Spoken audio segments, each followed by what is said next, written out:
Hello folks, I'm Alex. This is Alex Unabridged. Welcome or welcome back to the channel if that is the case. Yes, a bit of a reading ramble today, the last ramble of the year.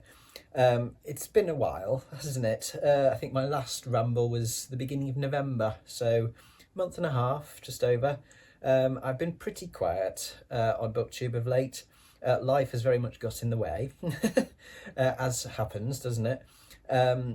Got in the way of a lot of things, but certainly BookTube has suffered, both in terms of making videos and watching other people's. Unfortunately, I've been struggling to fit in any kind of BookTube related activity. My mind has had to be elsewhere somewhat, but things have quietened down a little bit now, for now anyway, at least for a while. So I thought it'd be nice to hop on board again and have a bit of a ramble. So today I'm going to go through the tiny amount of books that I've actually managed to read in the last month and a half, but also have a little look back at 2025 and a little look ahead at what's coming up in 2026. So reading plans, channel plans, that kind of thing. I've also got a little haul of books that I've received over the last couple of months as gifts, because I am on a Read What You Own challenge at the moment, so I'm not buying them myself, but I have been very lucky to receive some as gifts from some lovely friends. So let's jump straight in with the haul then. There's a few here, so let's start with that. I know folks like a haul. So the first two are kind of part of not a series, but a kind of a collection, if you like, of books. These were sent to me by my lovely friend Lecton from Reading from the Depths. We've got Good Boy by Neil McRobert, and we've got The Retreat by Gemma Fairclough. And Lecton sent me these, told me about these, and then sent me these because they are part of a project that he thought I would be very interested in, and I am. I will read you what it says about the project. It says, this book is part of the Northern Weird project by Wild Hunt Books, a collection of 6 pocket-sized novellas by authors who are writing and living in the north of England. Incorporating eerie and uncanny incidents, these novellas investigate aspects of the north through setting, subject and character. So yes, there are 6 of these, and yeah, they come with these lovely little bookmarks. Northern Weird project, something weird is happening up north. But yes, as a northerner, someone who grew up in the north and lives in the north of England and considers themselves very much northern, and I kind of know what they mean about northern weirdness. Yeah, I'm really looking forward to reading these. They both look quite different. I will read you the blurbs from the back. Good Boy, this is what it says about Good Boy. What stalks this small town? After a boy vanishes on the outskirts of a small northern town, a woman spies from her window a mysterious man digging a grave in the exact spot of the disappearance.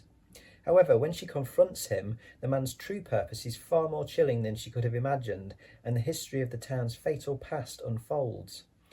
What has been hiding in this small northern town all these years?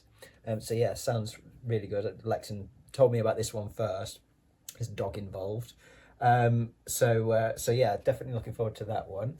And then The Retreat by Gemma Fairclough, the blurb is, after returning home from a mysterious wellness facility in remote Cumbria in 1994, Richard's sister Julie commits suicide. Finally, after years as an unaccomplished academic, he decides to investigate the disturbing accusations against the Hartman Retreat Centre where his sister once lived. Soon he meets Lucy, a young woman whose story is eerily similar to his sister's decades before. Richard is determined to unearth what really happened at the Hartman Retreat Centre, but more importantly, who is Charles Hartman, the celebrated healer who casts a powerful hold over all who come to the retreat? So yeah, really interested in that one because it's Cumbria, so that's the Lake District. So that could be quite interesting in terms of its setting and how the setting is portrayed. I have to say, I love the format of these pocket-sized books. I am tempted to look into publishing my own little mini anthology series in this sort of format. It'll depend on costings and all that kind of stuff. But I love this kind of pocket-sized format. It's really nice little books, these. So yes, thank you to Lecton for both of those. And another one from Lecton as well, something completely different, which just turned up out the blue, is this one. This Is How We Roll. This is a queer anthology And this says, journey through the crossroads of queerness and TTRPGs, so tabletop role-playing games, with stories exploring gender, relationships and queer existence while rolling dice and kicking ass. So yeah, really looking forward to diving into that. I think potentially some of this is kind of geared more sort of YA, which is great because it means it's like easy for me to kind of dive into, and it's, you know, full of there's 12 short stories. One of them is by Andrew Joseph White, which I think is what led Lecton to get me this, because I'm yet to read any Andrew Joseph White. And his newest, I think, is I'm not going to be reading his adult book, way too dark for me, not for me. But it'd be nice to read a short story in amongst lots of other short stories by other queer authors, and find some new folks to try. And I think it's just this will just be a lovely, fun, positive read. So yeah, thank you very much to Leighton for that one as well. And then a couple of Christmas presents from my good friend Troy that arrived last week. We've got The Scottish Countryside, Amazing and Extraordinary Facts about the Scottish Countryside. This is a lovely little book. I mean, I love the illustration on the front to start with, a kind of lino cut sort of style, with the pine marten and the red squirrel and the Highland coo. And the little body and stuff. But yeah, this is just like, it is full of just, you know, kind of facts, and it's nicely broken up into sort of bite-sized sections, things like that. And it's got some lovely little sort of illustrations in it of like coos, things like that. So yeah, I will very much enjoy reading through that before we get up to Scotland. If anybody doesn't know, my wife and I are moving up to Scotland in 2027. It's kind of a definite, pretty much definite thing. April 2027. So yes, I will be pouring through that before I go, and then also referring to it when I get up there. And my wife has already got her eyes on that one as well, so if it disappears, I know where it's gone. And then the other one that Troy sent is The Prey, by this author. I'm not going to try and pronounce it, I will massacre it. Icelandic, I think. So yes, and unbeknownst to Troy, this one has actually been on my wish list for quite a long time, but he sent it to me because apparently his sister raved about it. But I really like the sound of it. It sounds kind of a dark thriller, possible bits of supernatural stuff, not sure, but it sounds really interesting. I'll read you the blurb. The first phone call shocks a family. A man is horrified when the nursing home where his mother lives rings to tell him that she's suffered a heart attack, and please could he let his sister know. Their mother has been asking for her, but he doesn't have a sister. The second pinpoints two missing couples. Johanna is a member of a Highland search and rescue team looking for two missing couples from Reykjavik. More troubling, her team is being tracked by something else in the snow. A third from beyond the grave. Whilst at work at the radio station in the Highlands, Hjorvar receives a call from the gate. He picks up the phone but can only hear interference and what sounds like a child's voice asking for her mother. How are these events connected, and what may be searching for its prey out on the ice? So yeah, I saw this quite a long time ago now, probably a year ago or so, and kind of thought, oh yeah, that sounds interesting. Went in my wish list, and so lo and behold, I have a copy now that I can dip into anytime I like. So thank you very much to Troy for those lovely Christmas presents as well. Okay, so that's my little haul done. It's probably my last haul of the year. As I say, I'm not buying books myself unless they're work related at the moment, because I am trying to clear out or keep the books coming into the house down. But gifts are always welcome. That's one of my caveats with the Read What You Own, is gifts are fine. So there we go, it's a little haul. So let's whip through the books that I've actually managed to read in November and December. There aren't many, but there is a chunky one in here. So the first one was King Sorrow by Joe Hill. This was quite a chonker. This was an audio book, but you know, it's what, 800 and something pages, and you know, 20 something hours, 21 hours or something like that. I think it was 22 hours. I enjoyed it overall, but it left me wanting a bit. I think that's it. For anybody who doesn't know, this is about kind of a group of 6 college friends who find themselves in a situation, or at least one of them find themselves in a situation where they're being threatened, blackmailed by some rather horrible people. And so they invoke the power of a mythical dragon, King Sorrow, to deal with these people. But the deal that they make with King Sorrow, they kind of don't really realise what they're getting into, and so they end up paying the price and having to deal with that, the consequences of that over the next several decades. And so the story follows them through their lives, essentially. It's split into 5 different parts, and each part is quite different, and that's part of my issue with it, I think, and it's my issue, that very much so. The first part, which is very, kind of dark fantasy horror type stuff, where you've got the setup, the introduction to the characters, to King Sorrow, all of that kind of stuff. That is outstanding. Absolutely excellent. I was totally invested straight away. Unfortunately, after part 1, it just never reached those heights again for me. There are moments of greatness throughout it. There are some scenes which are absolutely phenomenal, absolutely outstanding, that I thoroughly loved. And in each part, even though some of the parts didn't really do it for me, there was something in every part of it where I was just like, that's brilliant. But because of the structure, as I say, and the fact that it jumps genres quite a bit, it brings a lot of different sort of genres into it. And unfortunately, the genres that Hill picked, they're just not my cup of tea.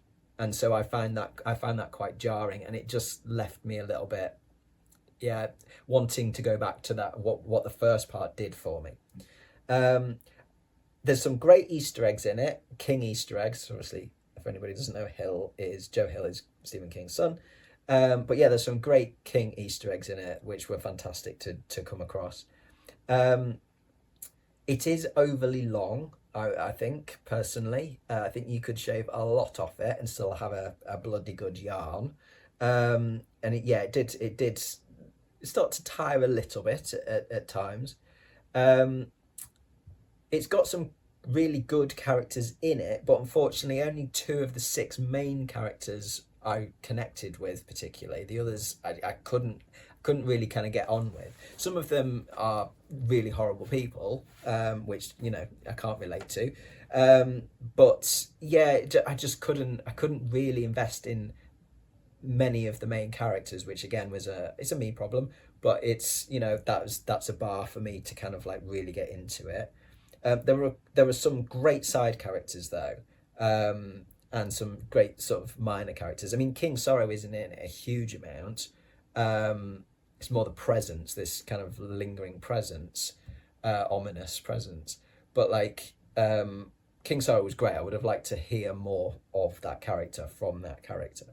And there's a character, Robin, who is a trans woman, a publisher, and she's great. I loved her stuff. So there was lots of stuff to keep me invested in the story, even if I wasn't overall kind of as enamored with it as I was with part 1. It got a little bit too silly at times with its plot and some of its characters and its dialogue and stuff. Bit eye-rolly at times, but again, I can forgive it. That it's just, it's not my sense of humour. It just goes a bit too far for me. But like, as I say, generally, it was a good time. I ripped through it despite the fact it's long. I think the audio was excellent.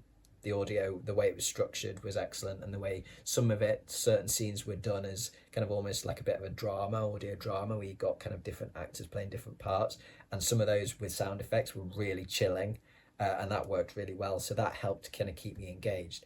But yeah, I did definitely have a good time with this.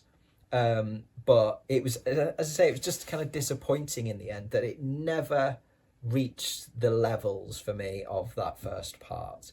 I think that first part is absolutely outstanding writing, and it just was. I was just a bit sad that it never quite got back up to that for me. But as I say, still recommend. Okay, next up then. Next 2 I'll keep very short and sweet because I'll be doing proper reviews for these in the new year. So these are both by Trash Tales authors. I'm reading my way through other things published by the Trash Tales authors, and so that's the next 2. So we've got The Vermilion Carnival by R. Del Walker. This is Walker's debut short story collection. This is Americana, small town weirdness type stuff, folklore vibes. I really enjoyed this. Walker's got a really kind of down to earth style, never fails to kind of really convey the eerie kind of dark atmosphere and setting of the stories. It's gritty, it can be tense, it's really engaging. I will have, as I say, I will have a full review up on the channel in the new year of this, so I'll just keep it short and sweet and say I like. Same with The Waste Ground by Mark Rivolo. This was a novella. This is doomsday cults and a weird cosmic cryptid being. It's set in the industrial wastelands near Portland. Again, really enjoyed this. This was a really fun ride.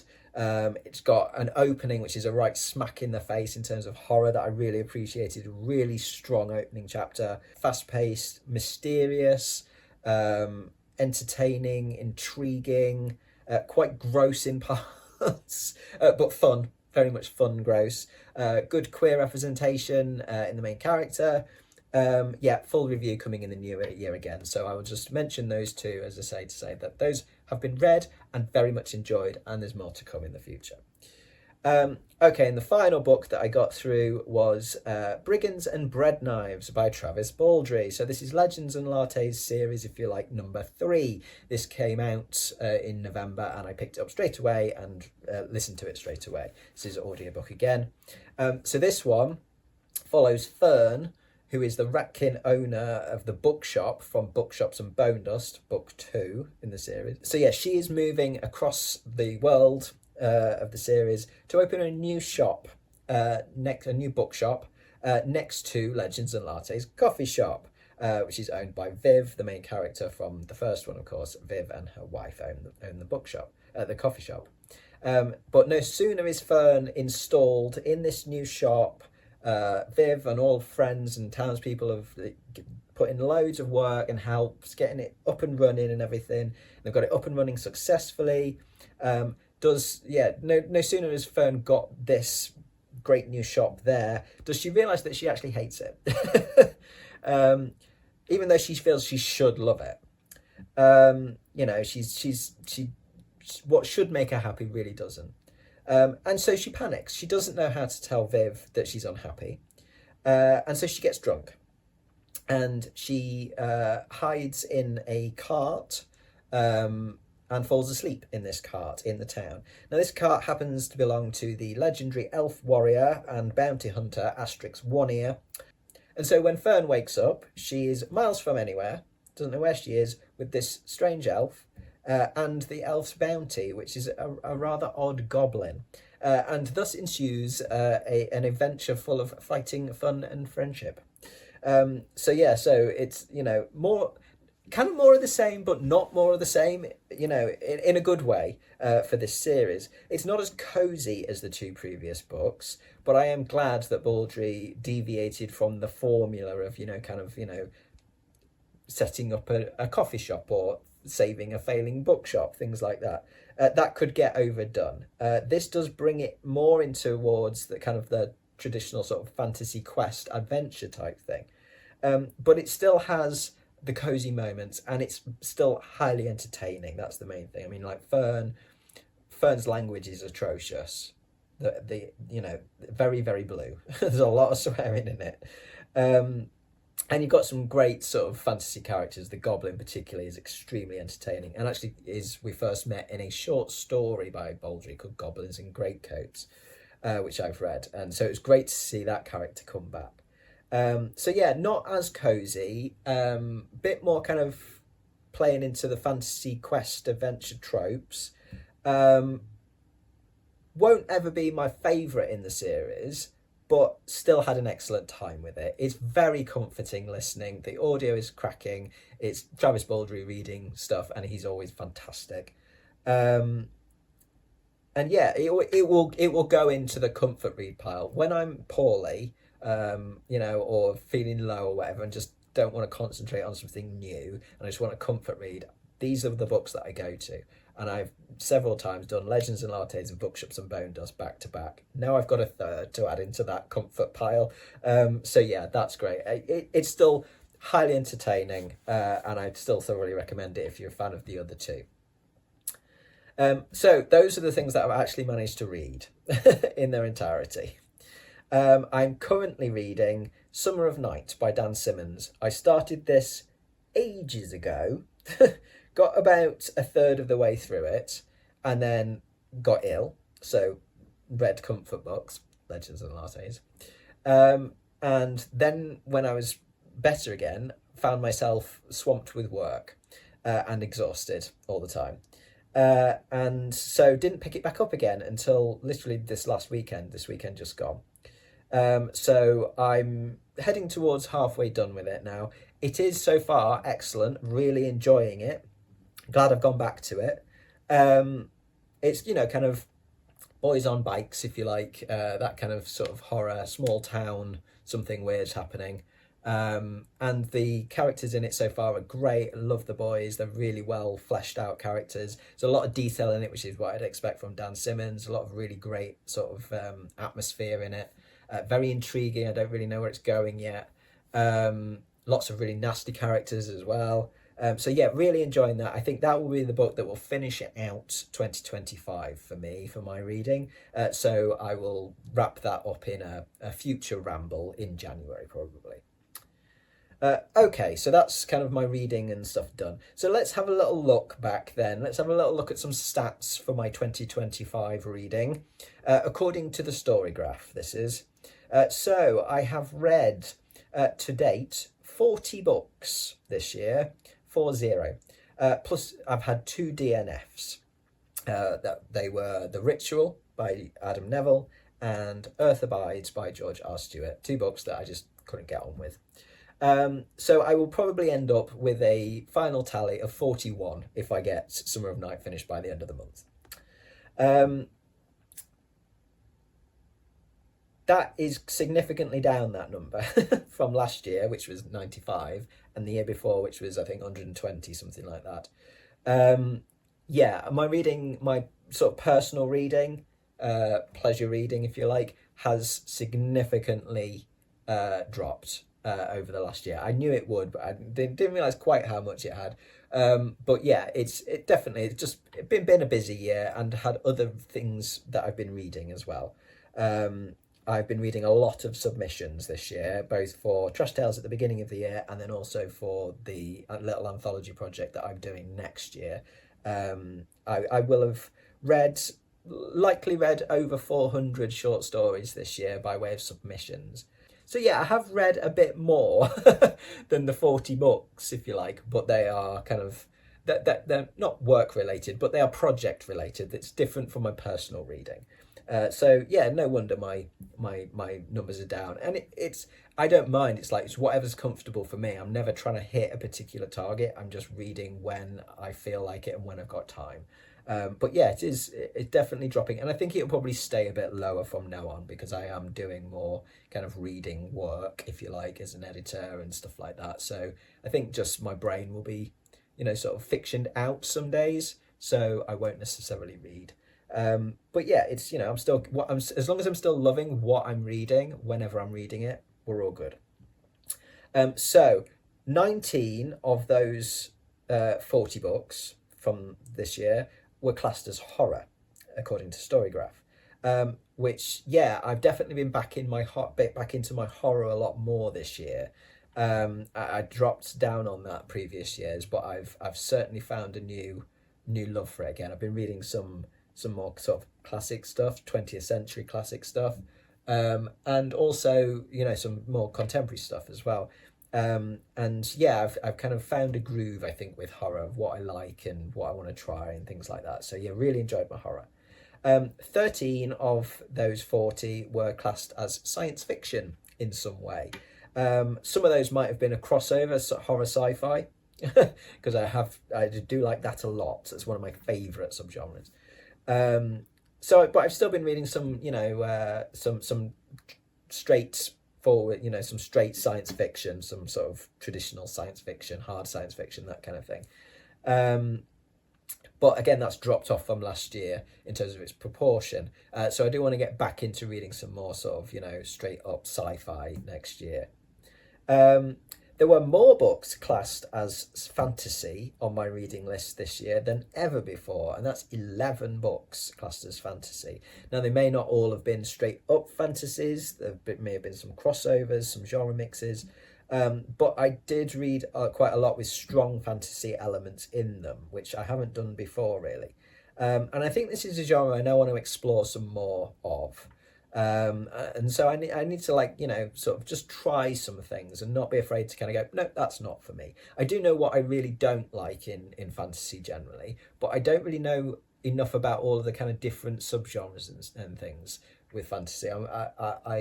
It's one that scares me a bit because sometimes, I mean, there's so often really long series, and I don't necessarily want to try and get invested in a really, really long series because I don't do well with really long series. But I do just need to dip my toe in the waters a bit more of some different fantasy because I have found what I've read really enjoyable. 29 of the 40 books I got through this year were on audiobook, which doesn't surprise me, but it is definitely the highest proportion that I've had before. I've heavily favoured audio this year, mainly because I've been doing a lot of work that is text heavy. Very intense sort of scrutiny of text, editing, proofreading, etc. in the daytime.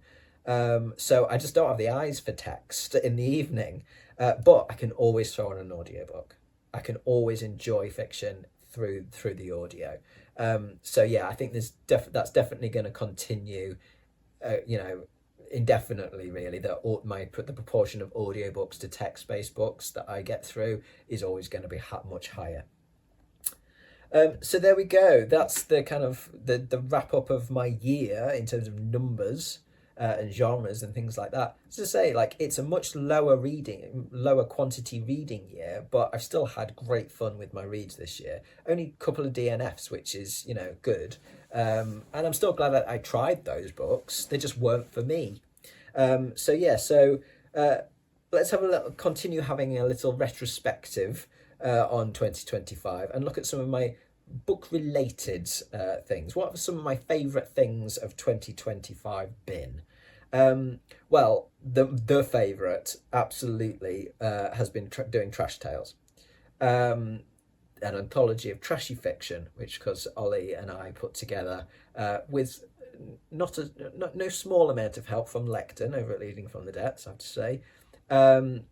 That came out in August in conjunction with Garb August. This is without a doubt, one of the best projects I have ever done. One of the most enjoyable projects I've ever been involved in. I loved every minute of it. It was just such a good experience in terms of fun, in terms of what I learned from it, in terms of what it's inspired me to go forward and do. Yeah, absolutely brilliant. And I got to meet some absolutely awesome authors through it as well. It was an absolute joy to work with Ollie on Trash Tales as well. Very happy that he's joining me as the guest reader on the first Fun in the Dark anthology very soon. And as I say, and working with Lecton as well, who just volunteered his time to help out with anything that we kind of needed. And so he helped with the proofread and helped me just kind of bounce editorial ideas around, things like that, basically. He was an absolute boon. And the bonus of that is that, working with Lecton on this has led to a really solid friendship. Another one of those great friendships that I never expected to come out of just, doing BookTube and things that have come out of BookTube. And yeah, I've got to love BookTube for that. It's like that. BookTube has been such a significant influence on me and the way that my life has gone, friendships I've now got, career. I don't think I'd be going down the editorial route and publishing route had it not been for getting on BookTube and being involved in the community and really kind of getting even more into my reading and just love of books and literature and the whole industry and stuff. Finding another great friendship, and Lecton will be joining me, helping me out with Fun in the Dark stuff going forwards as well. Trash Tales, absolutely phenomenal experience. And I can report some good news on the charity donations front for Trash Tales too. We have made our expenses back. We did that a little while back. And so far have raised £200 to donate to do Dolly Parton's Imagination Library. So fingers crossed we can add to that total before August 2026 rolls around. So if you've not got a copy already and want to support the cause, there are links via the QR code, which should be up on the screen right now, or via links in the description of this video. Thanks to everyone who's already bought a copy. It's very much appreciated, and we are absolutely chuffed to already have, like, you know, £200 to be able to donate to charity and such a good cause. So yes, thank you very much. What else for 2025? I have very nearly completed my editorial training. I'm qualified. I've finished all my proofreading, qualified as a proofreader with the CIEP, which is the Chartered Institute of Editors and Proofreaders, which is the main body for editorial professionals in the UK. So I'm ready and willing, more than willing, to get my teeth into some proofreading work. And I'm just finishing up my final copy editing course as well. Both of those courses, all of the learning that I've done on this has been really interesting and really rewarding. And I feel confident in what I'm doing in that space, in that editorial space. It's a really good fit. It feels like such a good fit for me as a career. So I really just hope that I can, you know, kind of get enough work in to make it a viable career. So yeah, that's kind of what I need to do in the next year, is get the work coming in, paid work for fiction and creative non-fiction is what I'm going for to start with, as both a copy editor and a proofreader. So if anyone wants my services for editing, proofreading, or typesetting for that matter, typesetting and interior book design, drop me a line, shameless plug. I do have still have some more training I want to do, again for next year, which will be developmental editing training, which is quite tricky. I need to do some in-depth learning on that. But yeah, that's for 2026. But for now, it's about consolidating what I've learnt, getting experience, getting some clients, and making a proper go of it as a freelance editorial professional. I have had my first proper book job, if you like. I was very lucky to do the interior design and a proofread on The Haven Horror by Hokunani Sorci, which is out now. Links in the description to where you can buy The Haven Horror. Cracking book. I thoroughly enjoyed doing this, not only because Hoku was an absolute joy to work with, so easy to work with, and that makes jobs so much easier when you've got when you're working with somebody who's just, you know, so chilled and easy to kind of get on with. But because it's a great book. It's a really fun read, and when, you know, you're working with a text that is fun to read and engaging and stuff, especially when you're proofreading, it makes it so much more enjoyable. So, you know, I consider myself very lucky that, you know, I get to do things like that, which, you know, paid work is fun. Can't say fairer than that, really. That's all I ask. So yeah, that was great to do that. As I say, links in the description to where you can buy Hoku's book.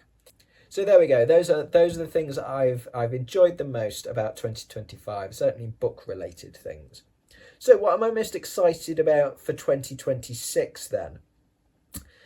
Well, continuing the publishing journey, I think, publishing and editing and design and all that kind of stuff, just really getting into doing that as my job and as, you know, my kind of side stuff as well, developing that kind of career, I guess, in you know, publishing and editing and all that good stuff. So the first thing, of course, is Fun in the Dark. This is a series of mini anthologies where it'll just be 5 stories per anthology. Each one will have a theme, and there will be 3 of them published next year. The submissions call for the first one is currently open, has been open since October. Submissions are coming in thick and fast, and have been doing since the call opened.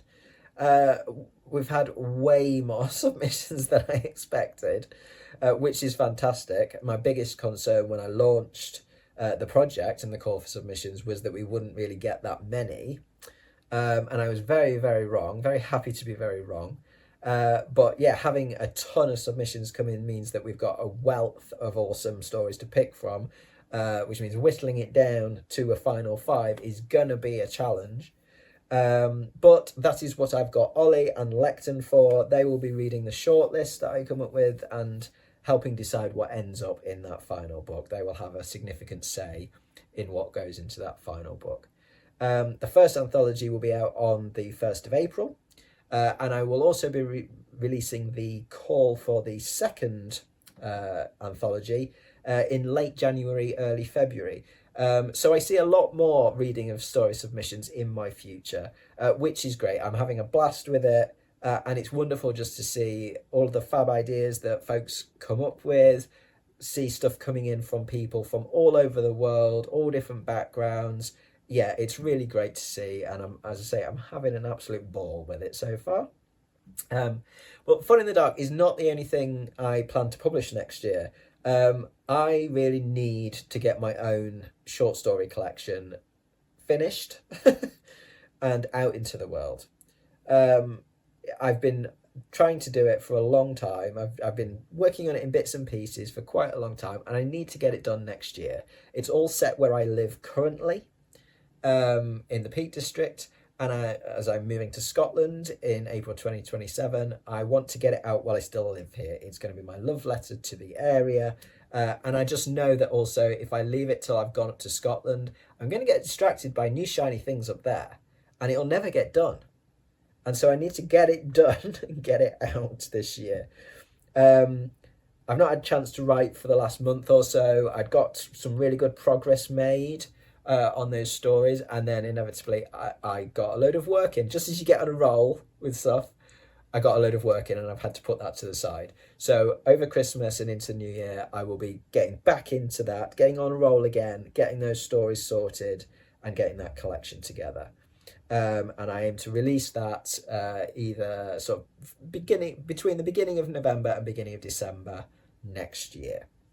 As I say, I've got a lot of stuff clustering up my head at the moment, ready to go on the page, so I do hope to make proper inroads into that early in the new year. So that's kind of all my kind of writing, publishing, editing bits that I've got coming up next year that I'm very, very excited about, if you can't tell.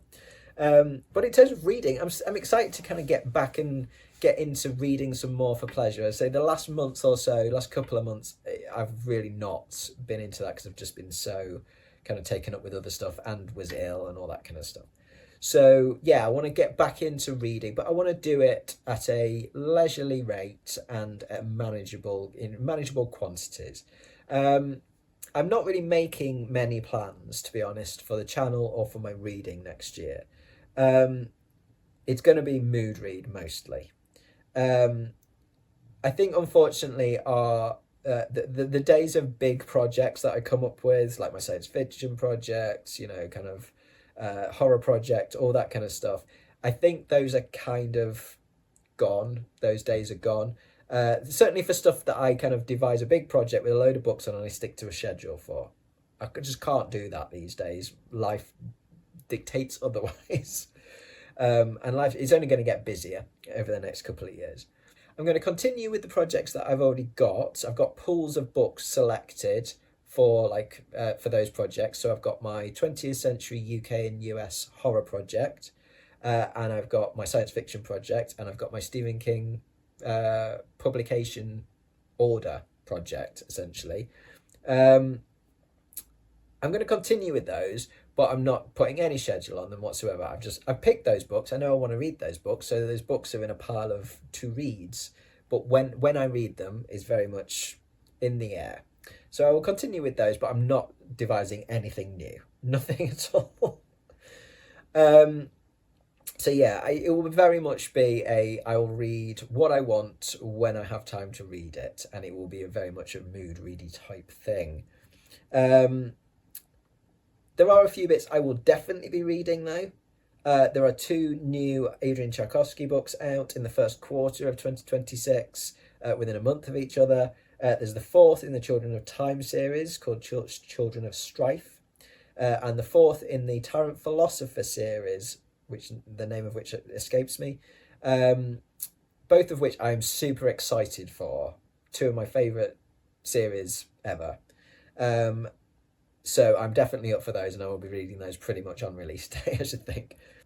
But other than those two, I will definitely be devoting some time to reading some more from the Trash Tales authors, as I've already started with a few books this year. I want to continue to do more books next year and give some little reviews for those. And also generally just read some more indie authors, and particularly like debut indie authors, self-published authors. Now I'm kind of involved in sort of publishing side of things and indie publishing. I want to kind of just see what's out there from, you know, new self-published authors, new indie authors. I think I want to kind of, you know, keep abreast of what the landscape looks like out there, certainly for horror and for some science fiction as well. In terms of the channel, therefore, my output is going to continue to be sporadic, I think. I do have a series of short, sweet spotlights on each of the Trash Tales stories and their authors that I've been wanting to do for flipping ages and just haven't had the chance this year. I've got all of the stuff together ready. All of the authors have been great at sending me loads of answers to questions and stuff like that. And all the information is there and ready. I just need to get it done. So come January, I will be knuckling down and getting those videos made. They'll be very short, really short and sweet. Getting those videos made and released. I'll also be doing some slightly longer written pieces on Substack. I'll obviously update about like adventures in publishing generally as well. Certainly once the first Fun in the Dark anthology gets close to releasing, and I'll keep you updated with how my own writing and all that kind of stuff's coming along as well. But yeah, it will be very much kind of, you know, when I've got a chance to jump on and record videos, I will, but then there might be periods where there's a bit of a dearth of content. But I will always try to get on and do a ramble. Once a month. I'm aiming for once a month. I don't think that's, you know, not doable. I think that's eminently doable. So yeah, I will jump on for a monthly-ish ramble to let you know what I've been reading or listening to. Because I have to say, like, having been away from BookTube, both as a creator and also as a watcher, viewer, for the last sort of month and a half or so, I miss it. I miss the community. I miss the interaction quite a bit. And I want to get back into that, start watching some more of the fabulous videos released by other booktubers and commenting. That's the thing, I've been able to watch a few bits and pieces, like literally like a couple of videos before I go to bed at night, like late at night.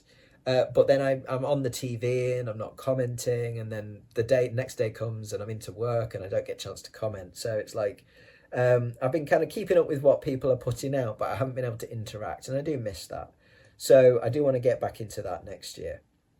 So yeah, I think that's everything there. I think we're pretty much all caught up there with everything that I've got coming up. As I say, it's going to be a busy year next year. Prepping for this move to Scotland is going to take up quite a bit of time and headspace. Got a lot of crap to sort through, quite a few jobs to do around the house. But those are the sort of things where I can throw on an audiobook. So whilst I might not necessarily have time to do a lot of booktube filming, I will have time for reading, because I hate clearing out. I hate chores generally, but they are made, you know, very tolerable with a good audiobook. So I should be able to get through some decent reads. But yeah, I think we're all caught up for now. I will stop rambling for this ramble. I will be back before the end of 2025 with my top 10 favourite reads of the year. Got to do that really, haven't I? It's like, isn't it the law on BookTube? So yeah, I will definitely be back to let you know what my favourite reads of the year have been. But for now, that'll do, I think. Thank you very much for watching, folks. As always, do drop your thoughts in the comments below. It's always lovely to hear from you. Have a wonderful Christmas if you're celebrating. And if you're not, I hope you still have a wonderful bit of time off coming up. I will catch you in a week or so with my top 10. But from me, for now, that's ta-ra.